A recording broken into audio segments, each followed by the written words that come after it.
This week is going to be a little bit different, or today is rather, in that we have been covering, as you know, the major influence of the Puritans was in England, and starting up in the late 16th century, working through the 17th century, and how that kind of came and went in terms of the influence. And the reason that there was the rise was because of the dissatisfaction with the monarchy, and the Civil War peaked that, and then, like I said, have said before, the strength of the Presbyterian influence was at the time of the writing of the Westminster Confession, and then it all kind of began to decline as the Protestants divided up into their own categories, and the monarchy returned. And with the monarchy's return, the Westminster Standards were cast out, the Solemn League and Covenant was cast out. They were returning to the old ways that had been set up in the beginning of the Stuart dynasty, and they wanted to return to it as much as possible. Keep the church Anglican, keep the head of the church the king, and yet progress with all of the influences of progression that is involved in that. And so in many ways, the phenomenon of Puritanism rise and fell in England and was dissipated into only individual expressions. We've also tracked the influence of Puritanism in America, where it met with a different set of challenges and a different set of combinations and mixtures. Puritanism in New England was in competition with the more pragmatic, the more I won't say greed, but the more profit-venturing efforts in the middle colonies and Virginia, and even the greed and the aggression that had happened 100 years ago, previous to that, in the Central and South Americas. And so in contrast to that, Puritanism came to the United States, and yet the influence of Congregationalism and independency left the Puritans open to corruption in doctrine, and so they became, many of those churches became Unitarian, which means an abandonment of the deity of Christ. The influence of rationalism and other things to play down the significance of the Christian faith in general meant that now there was already the beginning of saying that we do not need to hold to Christianity as a distinctive, and just the watering down of the message began in there. So the influence that was the strongest, for better or worse, in the United States was the introduction of democracy and republicanism. And that, of course, would lead to its greater influence in the United States. Today, we're going to go to another country, the Netherlands. And I don't want to get into this deeply, just simply to survey a little bit, give you a little taste of what's going on in the Netherlands. At the same time, all of this other stuff is going on. But I will give you a little hint that if I'm able to hold forth the Reformation celebration next year, I think we'll be focusing on the Netherlands next year, particularly a very influential man, positively and negatively, named Abraham Kuyper. And so you'll learn more about this background next year if that happens and develops. So the Netherlands, we know of the Netherlands. We know of the influence that I have spoken to you about before, the The fact that the radical Puritans first fled to the Netherlands to escape Bloody Mary, and then it was from the Netherlands that the radical Puritans got in Mayflower and sailed to the North Americas. We know that Jacobus Arminius came from the Netherlands, and you know that the Canons of Dort were held in the Netherlands. But that's all that we've mentioned so far. But and the reason I haven't really gotten into this is because, as you might expect, if you're going into the Netherlands, you're talking about a whole nother historical background, which does take time to explain. But to put it in a nutshell, while England is going through its contortions, the Reformation is developing in a different way in the Netherlands. For instance, you know that France was a stronghold not only of monarchical thinking, but also of the Roman Catholics. The Netherlands was as a country was dominated by Spain and under Spanish control, and also was heavily influenced by Roman Catholicism as well. And so you've got in the Netherlands, you've got the France down here, and all of these regions here that make up the gather. This is why it's plural, I guess. I'm not even sure yet about some of this stuff. But you've got the lower countries and you've got the upper countries, or the south and the north, and all of them are independent states in a sense that go into this.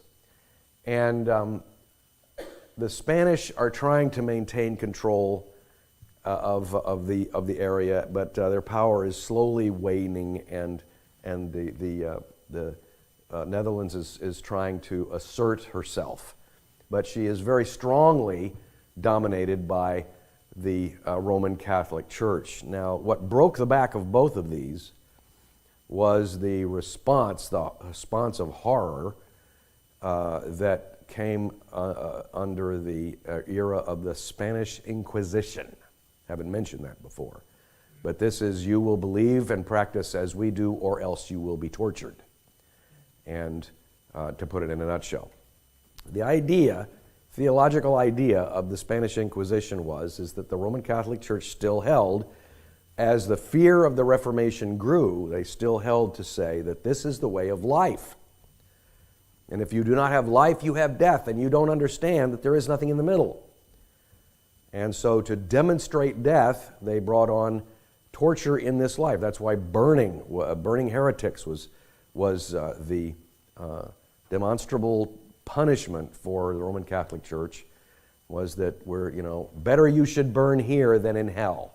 That was the concept, and the fear of burning was to be depicted so that people would watch it and see, this is what you were headed for in hell, and so you need to repent and stay with the church and stay with the truth. And so the horror was not merely dominance in this life, but it was trying to make the doctrine of the church real to people, so that they would understand what they're dealing with.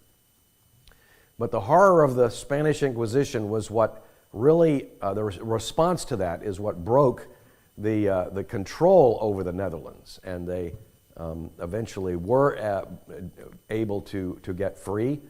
One of the famous proto-Reformation people is a guy named Erasmus. You might have heard of him. He's the first one who came out with a scholarly version of the Greek New Testament, and was in all sense a Christian, but he was also a humanist in the old school sense of that word. He was embracing the arts and sciences of the Renaissance as it was coming, and applying that, but he was also devoted to scholarly attention to the Scriptures. And so his contribution is important, but whole nother story. And you can see that he's early. He's in the period of John Wycliffe in England, translating the Bible into English as well. Because of the control of the Roman Catholic Church in the Netherlands, when the Reformation began with Martin Luther, Lutheranism tried to make its inroads into the Netherlands, but was pretty well squashed. It was well suppressed. The Roman Catholic Church was well in control, and kept that from becoming very important. But as a response to that, the Anabaptists became very prominent in the Netherlands, and rose up in the radical rejection of not Lutheranism but the Roman Catholic hold. Just as there was the Peasants' War in Germany, which was not what Luther wanted, but was a pushback on the Roman Catholics, so also the Anabaptists was a radical and sometimes violent pushback on Roman Catholic control. And so there was a radical rejecting and reforming of society, which might sound familiar today. You know, he would say, this man here is Menno Simons, and to use the verbiage of today, he would say, the Netherlands culture and society is systemically Roman Catholic. Everything is influenced by the church. It all has to go. So he would be, to use that word that's so familiar today, you know. But and he would say that all of that has to change.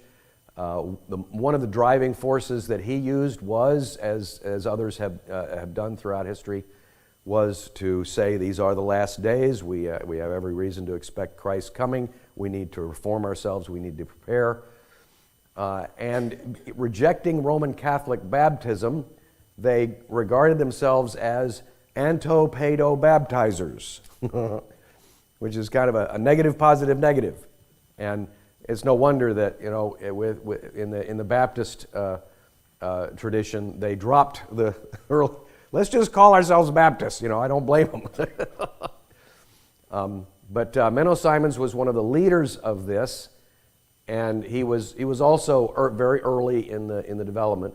It would be Menno Simons who would develop his thought in the Netherlands, and then that thought, that way of life, that philosophy of approach, that rejection of society, that pure type of isolation thinking would come over to North America and be known as the Mennonites. Yep, that's where the Mennonites come from. So after Lutheranism failed to take hold in the Netherlands, in reaction to the Anabaptists, the Calvinist doctrine began to make a strong influence. Calvinism and Republicanism were both two-pronged attacks, if you will, on Roman Catholic doctrine and monarchical thinking. Remember, this is where William of Orange will come from, and so that the whole challenge to the monarch is already on the rise, and Calvinism appeals to the Dutch in a very radical way, not just simply for the doctrine that they hold to and they see a tremendous value in, but also in the way that it moves them towards self-government. But at the same time, another Dutch theologian, Jacobus Arminius, shows up in the early or the latter part of the 16th century, and he is one who will challenge Calvinism with regard to what he thinks is Calvinist extremism, and that will lead to the Synod of Dort, that is a council that is held by both the state and the church. Interestingly enough, they're held separately. Not separately, but separate entities working together. There's already a separation of church and state, but they work together and they coordinate together and they say, let's have a council, let's have a synod to work through this business that Jacobus Arminius is coming up with. And so they had the Council of Dordrecht and hammered out the canons of Dort, which were the fivefold responses to the Remonstrants, the protesters with Arminian doctrine, and the 5 points of Calvinism followed that. That Canons of Dort, where it was 5-point response, is what we refer to the 5 points of Calvinism today in a very shorthand reference to what Calvinism is really all about. But it's important for you to know that it wasn't the Calvinists that came up with it as an expression of the Calvinistic doctrine. It was in response to the Remonstrants, who came up with, this is the essence of Arminianism, and so the Canons of Dort was an answer to that. And it was a very significant answer. It was one that was very firmly pronounced and agreed upon. Jacobus Arminius' doctrine was condemned. However, it did not stop it, and it made its way over into England. But the Canons of Dort, the decision of the council, joined the other doctrinal teachings and creeds of the Netherlands, the first being the Heidelberg Catechism, and the other being, that slipped my mind.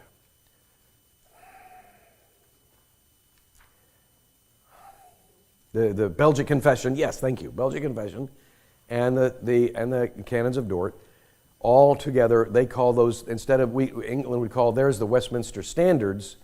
In the Netherlands, they call them the 3 forms of unity. And so that was the definition of the Reformed Church from that point on. All right?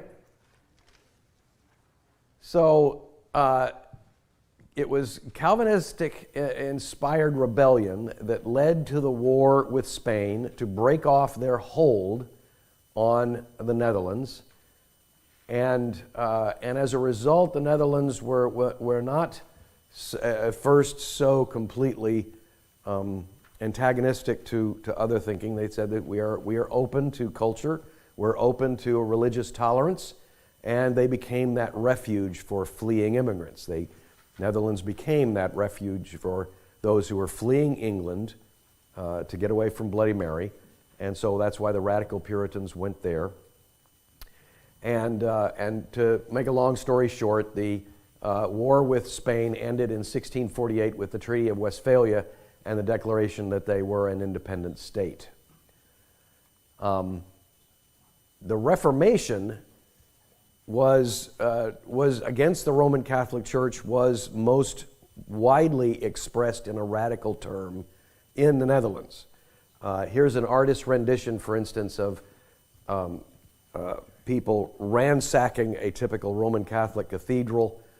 They would burn images, they would destroy statues, they would tear down banners, anything that smacked in the worship rooms or cathedrals of Roman Catholicism. And in the Netherlands, they were the most radical, they were the most aggressive, they were the most violent. There are other examples. For instance, I talked to you last week about St. Andrews in Scotland, and how they in 1559 they overran that cathedral. But this was happening all over the Netherlands, and it was very aggressive. There was a violent streak in the Netherlands that is well known. Okay, then you get after the treaty is signed and the independence is established, Netherlands comes into their golden age. It should be a capital, I guess. The golden age of their time, which is the 17th century. During the 1600s is the time when the Netherlands really begin to take off economically and governmentally and theologically. They take hold of, they find great strength in Calvinistic doctrine. In fact, the whole nation becomes officially Calvinist, and there is great growth in industry and the arts and the sciences, and the Netherlands become very wealthy and scientifically advanced. They get into the business of tulips. You wouldn't think that'd be a big deal, but there's a lot of money to be made in tulips. And so they not only have their own commodities market, but they've got their own stock exchange. And you go to, I forget what they call it, but you go to markets where you buy and sell tulip seeds or tulip bulbs. And it is extremely profitable, and they take it extremely seriously. But there's other ways that they develop, and of course the art of this period of time is well known. The Dutch masters kinds of impressions that you get. These are all guys that they're all Calvinists, but they're probably these are probably all bankers and financiers, and so there is a great advance in the Netherlands at the time, and so this is a wonderful age for the Netherlands in so many ways. I just want to mention a couple of men to you in terms of the Puritan influence, and give you an idea of how this worked out. The first one I'll talk about is Wilhelmus Hus Brakel, 1635 to 1711. So he's during the 17th century, he's benefiting from all that I have talked about. And he comes to his own in the Netherlands as a lead theologian who benefits from the air of Calvinism that is around and the air of industry and profitability. He is born in the state of Friesland to a minister and a family. He is a covenant child, in other words, from his youth. In 1662, he's ordained to serve, and in 1650, he takes he moves quite often. He moves quite often in his pastorate. You talk to the line you get in seminaries are all variations on this theme. How long should you be in a single pastorate? If you have the choice, should you move on? Should you stay? And there's all kinds of traditions and all kinds of. The bottom line is there's no answer. But we've known of some guys who occupy one pulpit for their entire ministerial career. You have others like a Brakel who move on every few years. And whether that's his idea or not, that is his record. He takes different pastorates in 1662, 65, 70, 73, 83. If this was a businessman, you would say he's rising, or an academic, you would say he's probably rising in prominence. But in the ministry, that's not exactly the case. The churches could be basically the same size. It's his own personal influence that is growing, and he becomes more and more well known. His magnum opus is called The Christian's Reasonable Service. Again, I don't speak Dutch, so I won't even try to say that. That's the bane of my existence, is I don't speak all these languages. The Christian's Reasonable Service is a multi-volume set that we have out on the bookcase outside, and it is first published in 1700. It's over 2,000 pages, so this is a lifelong venture, and it is a Reformed systematic theology and a work of Reformed ethics for interested lay people, theological students, and ministers. In other words, he isn't just being professorial here. He wants to bring this home to the homesteads, to the individual homes of heads of households who are leading devotions and teaching their children. But he's doing it in a very systematic way, and so it's written very practically. I have yet to dive into it myself, so I'm only describing it as I have researched. But it's a very practical book, and in fact, it to this day is the best way to describe it is that this is to be lusted after. One minister is quoted to say, "If you can get a Brakel at the cost of your entire library, do it." That's how influential and impressive he thought this set was. It was instantly popular, almost as much as Bunyan's The Pilgrim's Progress was in England, and it has gone through 20 editions in the 18th century alone, 20 editions in the 18th century alone, and continued to be reprinted in the 19th, 20th, and 21st centuries. The reason it has never been so much involved in our circles is because it was late in getting translated into English. 2,000 pages. Can anybody blame? Who wants to sit down and translate 2,000 pages? It finally was done after 3 or 4 attempts. The first guy or two would launch his effort and make his translation, and until he probably died in the effort, then there would be 2 or 3 others 100 years later, and they would progress on it. Finally, they get through the whole of the work. It's finally translated into English in 1995, and Reformation Heritage is the muscle behind this. I can never salute Joel Beakey and Reformation Heritage enough. They are doing a dynamic gift of work for us, and I thank them very much. So that's the most significant thing about Brakel you need to know is that you should probably get a taste of him at some point in time. He is a very solid Reformed guy. Here is Joel Beakey and his co-author, quote, "The uniqueness of Brakel's work lies in the fact that it is more than a systematic theology. Brakel's intent in writing is inescapable. He intensely wishes that the truth expounded may become an experiential reality in the hearts of those who read." He wants this to be hit home, in other words. In a masterful way, he establishes the crucial relationship between the objective truth and the subjective experience of that truth. And so his work is very important, and perhaps we will be able to dive into that at some point in time.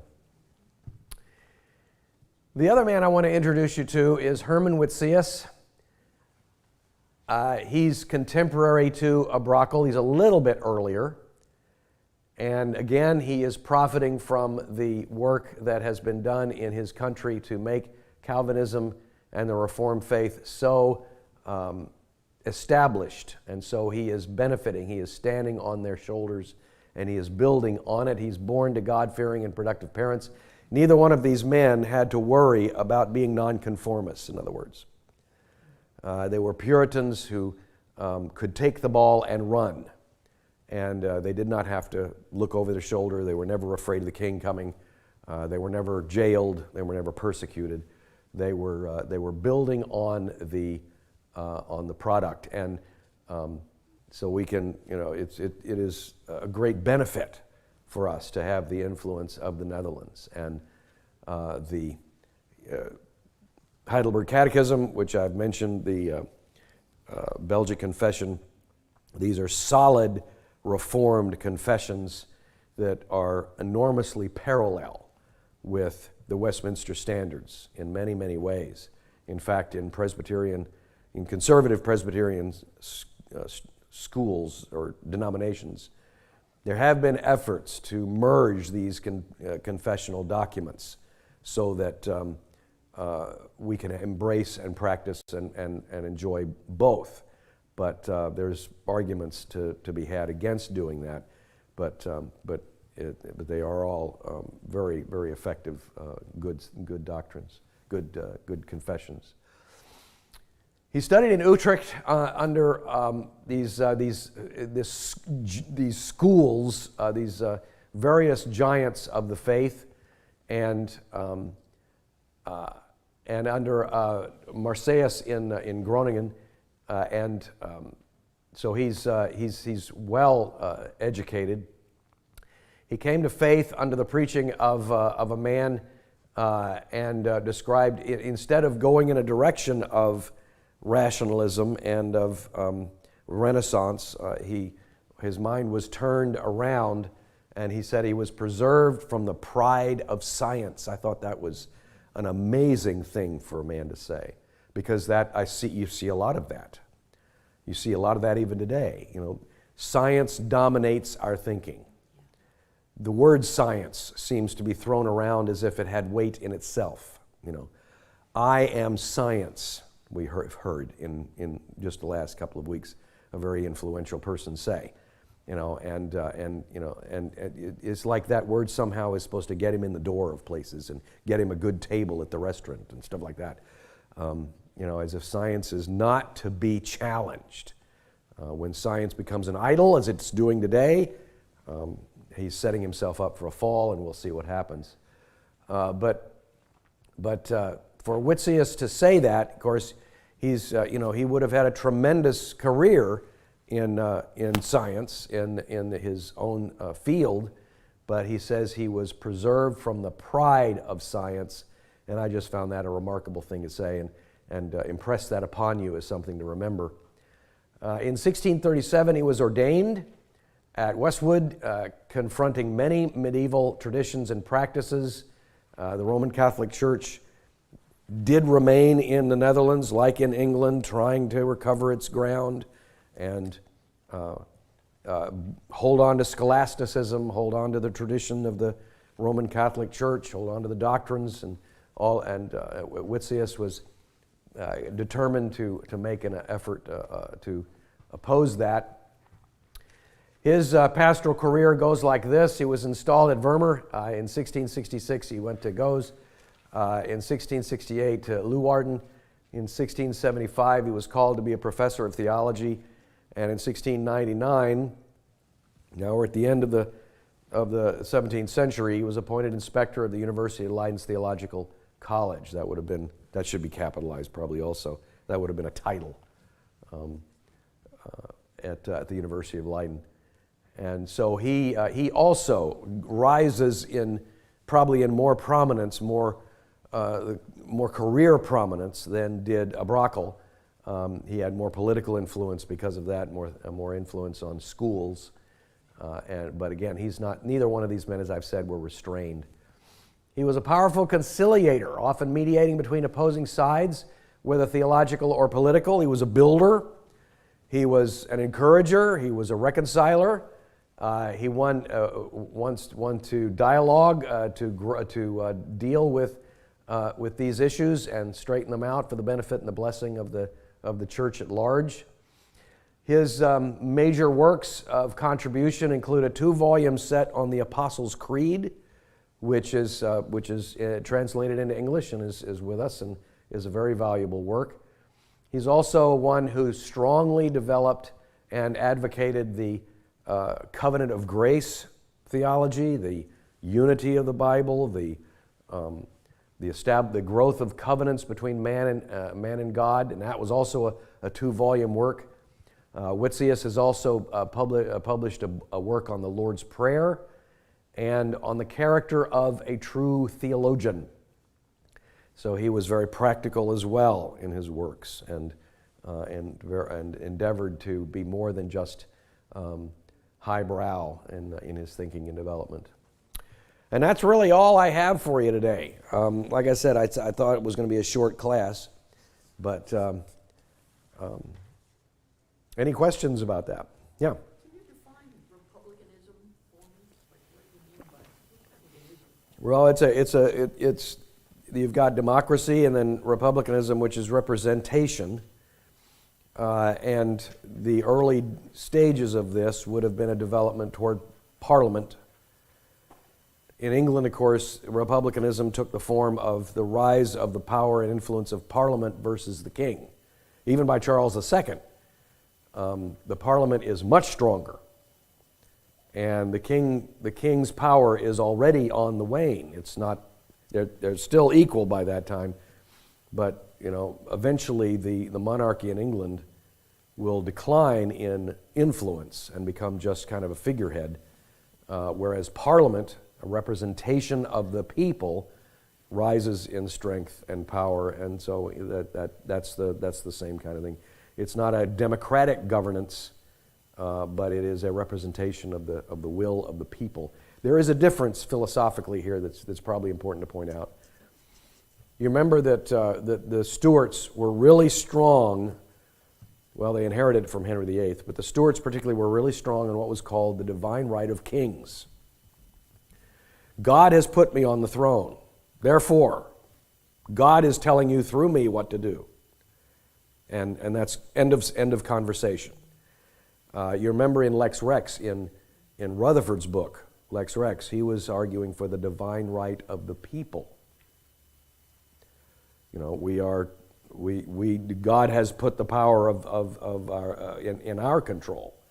And then, it goes all the way back to the Magna Carta, the limiting of the king's power. And so this is all a political struggle that is brought on by Calvinism. Calvinism is basically the seed of developing this thought, and it's taking various forms and various arguments, starting with knocking down the power of the king, but also rising up the power of the people, and then putting it into the hands of representatives, like Parliament, that will rule in place of just the one king. So that's the general concept. Isn't there also a control of majority rule in republicanism? Well, that's democracy. Democracy is majority rule. Right. And there can be a tyranny of the majority, but that's why parliamentarianism and republicanism is split. You've got the House of Lords and you've got the House of Commons, and they hold each other accountable. That's the mutual accountability aspect is republicanism. And when it comes to the United States and the three forms of government that we have here, the legislative, the official, the presidential, and these are all the judicial. These are all ways to hold man accountable. And as republicanism develops, it will be its strength. Believe it or not, the strength of republicanism, because it's based on Calvinism. And of what I've said, can you already determine what the base foundational philosophical principle is? If you have a divine right of kings, he's wonderful. He's the sun god. He's whatever he says is what God says. He can do no wrong. What's the opposite of that? That's Calvinistic. That's the fundamental point of Calvinism. Total depravity. And it's the Calvinistic doctrine that man is not to be trusted from one person to another. And the best and the safest form of republicanism is mutual accountability, holding each other accountable. That's a fundamental principle that comes out of Calvinism. And that's why republicanism breaks down when that fundamental principle of total depravity is no longer received and accepted and practiced. All men are good. There isn't that's nobody's sinning. We say it's just the riffraff. It's just those people that do that, and those people need to be put in jail. But the rest of us are just good, honest, decent, good, law-abiding folk. We don't do that. That is an abandonment of Calvinism, and it's the accountability, the mutual accountability, and the strength of that for government that will has brought the Netherlands to such great prominence, and brought that gift to the United States in the early days. In connection with that, we're seeing issues where school boards and other populist-based action is pleading and demanding transparency. Right. Because of this tacit denial of the total depravity of man. Yeah. And so we're seeing the people rise up against the violation of our own Constitution and Bill of Rights and countless laws that require these things. Yes, that's a good point. The point was brought up that it's the issue we're seeing with school boards. When you don't have mutual accountability, the only recourse you do have is a demand for transparency. And the only way to establish curbs is not in mutual accountability, but in laws. And of course, laws can be politically manipulated and politically polluted, and so it just becomes more complicated to establish law and order based on building laws, and then of course that follows with litigation. When you don't have a conscience, and you don't have repentance, and you don't have accountability, you have authority, the pride of authority, to use Brakel's words, or Witsius, you have the pride of authority, which is what we see in school boards. We know better. You parents don't know what you're doing. Demand for transparency. Tell us what you really think. Develop laws. We need to have laws to establish this, that, and the other. And then we go to court because somebody sues us according to the law. And this whole direction is anti-Calvinistic. And that's why there's no hope in doing that. There's no hope in going this direction. We're headed. School boards are one thing, but we're headed toward another revolution, because man's solutions are hopeless. They are utterly hopeless. Go back to Republic for Yeah. just a second. So we don't have it in our name, but China does. The Republic of China, the USSR used to be the United, whatever it is, Socialist. Right. How do they use that? Is that a republic like we're talking about? Well, yes and no. But they don't have parliament and all that, do they? Republic means that each one of their multiple states are represented somehow. And you see that when you see pictures of these vast rooms that are their Congress. How it's played out in reality, of course, is another question. Republic becomes a very important word to tout politically. Oh, we're not a, Putin's not on, chairman is not, he's not a dictator. He answers to all of these people. It's not our fault that all of these people are yes men. And if they object, of course, they disappear, and we don't know what happens to them. But republic is a very honorable thing to say. We're modern. We're understand. We hear each other. And I'm just here leading these people out of love for them, and they love for me, and Well, yeah, it is, but you wonder exactly where we're headed too. In the same way, if it's for show for them, how in the world can we be in a position we are now, where I'll get off my soapbox. I'm not going to say anything. I'll stop there. You can fill in the blanks. Any other questions? Yeah. So would you say going back to the Netherlands in the 17th century with being Calvinists, and then the explosion of the the economy and Right. wealth and all of that, Right. a correlation, causation with that then? Yes. Yes, there definitely is not only a political explosion, but there is an economic explosion. Calvinism has influence on economy as well. And it's a development in the introduction of capitalism with a conscience. And again, capitalism without a conscience is hopelessness, and it turns into that sense of greed. But when you have capitalism with a conscience, if you have a Calvinistic work ethic, that's where that comes from, then industry is to be rewarded. And laziness is not, and theft is to be punished. And materialism has its place, but it is to be shared. There's a conscience, there's a Calvinistic conscience that is all, like with politics, it's all easily set aside, and that's the result. But yes, there is definitely the feeding factor here is the Calvinistic doctrine, and Holland and Netherlands found that out in great influence and experimentation in this time. So if you could summarize in the same way that Nathan is asking, that Calvinism led to the rise of republicanism, which was opposed to the monarchy. Right. How did Calvinism then lead to free enterprise and rewarding people who take risks? What's the Calvinistic relationship there? Well, it starts with the work ethic. It starts with the honoring of the understanding and the grasp and the practice of the Sabbath.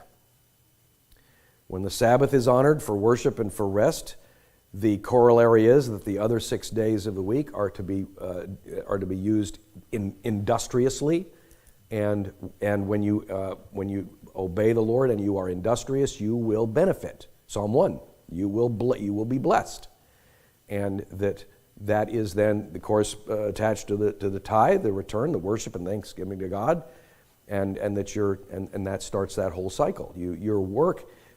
Calvin was the one who said radically, it's not just the ministers that have a divine calling; it's the trash men, it's the gardeners, it's the policemen. They all have callings from God.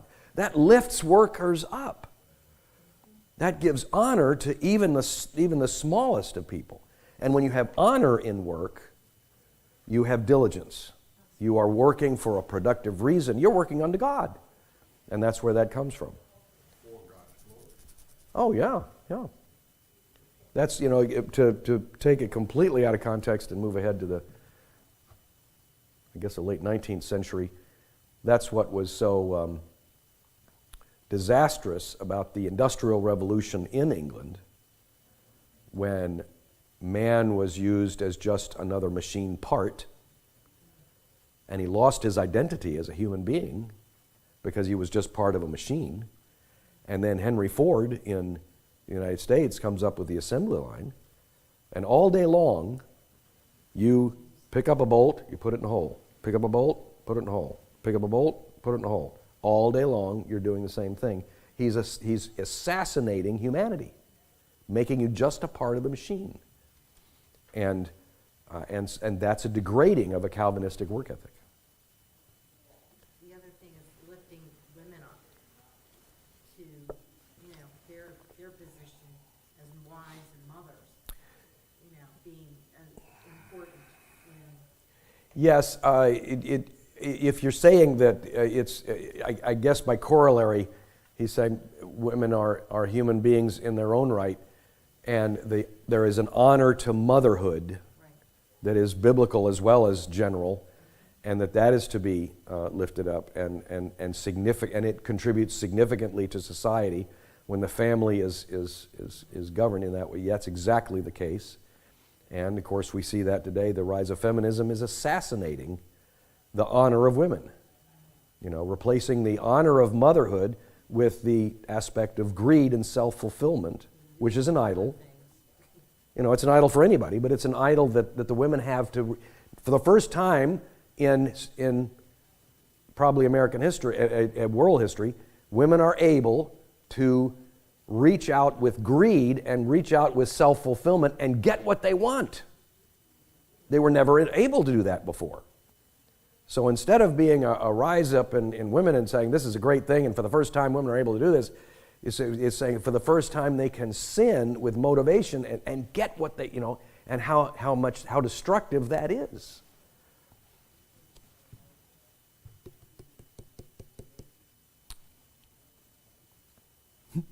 That put everybody to sleep. All right. Father, thank you very much for this class. And thank you for what we're able to understand regarding the influence of not just John Calvin, but the true biblical understanding of the world and life view that we are to have because of your word.